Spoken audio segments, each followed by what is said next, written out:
민심을 좌우하는 중대한 선거를 앞두고 더 민심에 민감해야 한다는 제 생각을 말씀드리는 것이고요.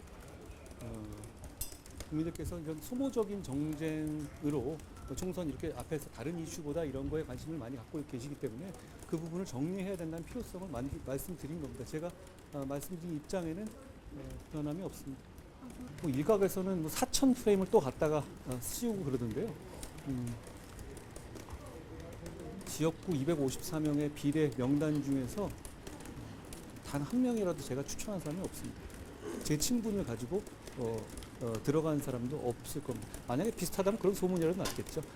그걸 가지고 원하는 사람, 추천하는 사람이 안 됐다고 해서 자기들이 그걸 사천이라고 얘기하는 것은 굉장히 이상한 프레임 씌우기에 불과한 것이고요. 그리고 공천이라는 것이, 비례대표 공천이라는 것이 자리가 한정돼 있고 또 자원은 굉장히 많기 때문에 여러 가지 의견들이 많이 있을 수는 있습니다. 그런 점까지도 고려되는 것이고 시스템에 따라서 공천하는 것이기 때문에 거기에 대해서 또 새로운 문제 제기라든가 이런 부분이 있으면 또 추가로 살펴볼 수도 있는 겁니다. 절차에 따라서.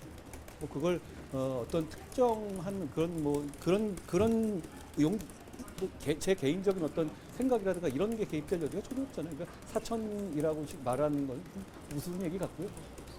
시스템에 따라 공천하고 있는 것이다 라고 말씀드리면 될 것 같은데요.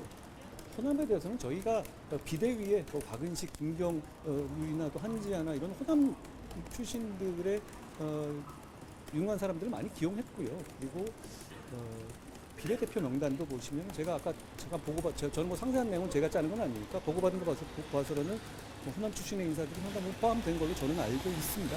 다만 이제 어떤 그 각각의 기준으로 볼 때 부족한 부분이 있을 수는 있습니다. 그렇지만 보시면 아시다시피 저희가 여성이나 젊은 층을 저희가 지역 공천에서 시스템 공천하는 과정에서 조금 부족했던 부분을 좀 고려하기 위해서 많이 노력했다. 이렇게 봐주실 수도 있을 것 같은데요.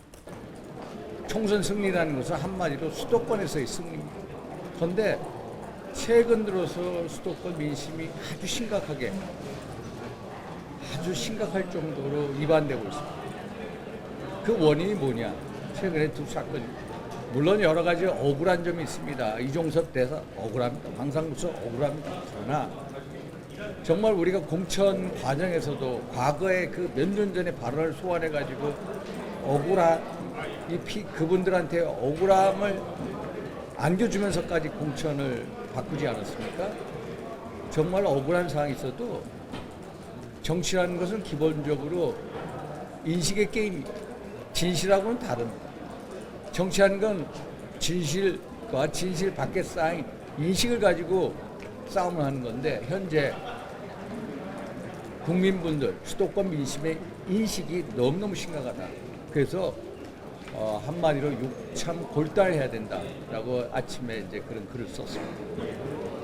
일단 황상무 수석과 관련해 가지고는 본인이 취중 우발적인 실수라고 하지만 이건 공직자로서 태도나 자세 문제가 있고 특히 선거 시기에는 그 행위의 내용보다도 국민들이 하는 평가가 훨씬 더 엄중할 수밖에 없다는 이 상황을 본인이 좀 심사숙고해 주셨으면 하는 게 제 바람입니다. 최소한 선거 시기에는 이종섭 대사가 국내에 귀국해서 스탠바이라도 하고 있는 것이 맞지 않을까. 왜냐하면 선거에 패배하고 나면 윤석열 대통령이 하고자 했던 개혁의 방향, 또 국민의힘이 이루고자 하는 국가의 방향, 더 이상 우리가 이룰 수 없는 꿈이 됩니다. 그래서 이건 옳고 그름의 문제를 따질 것이 아니고 민심의 향배를 따라가는 것이 옳다라고 봅니다.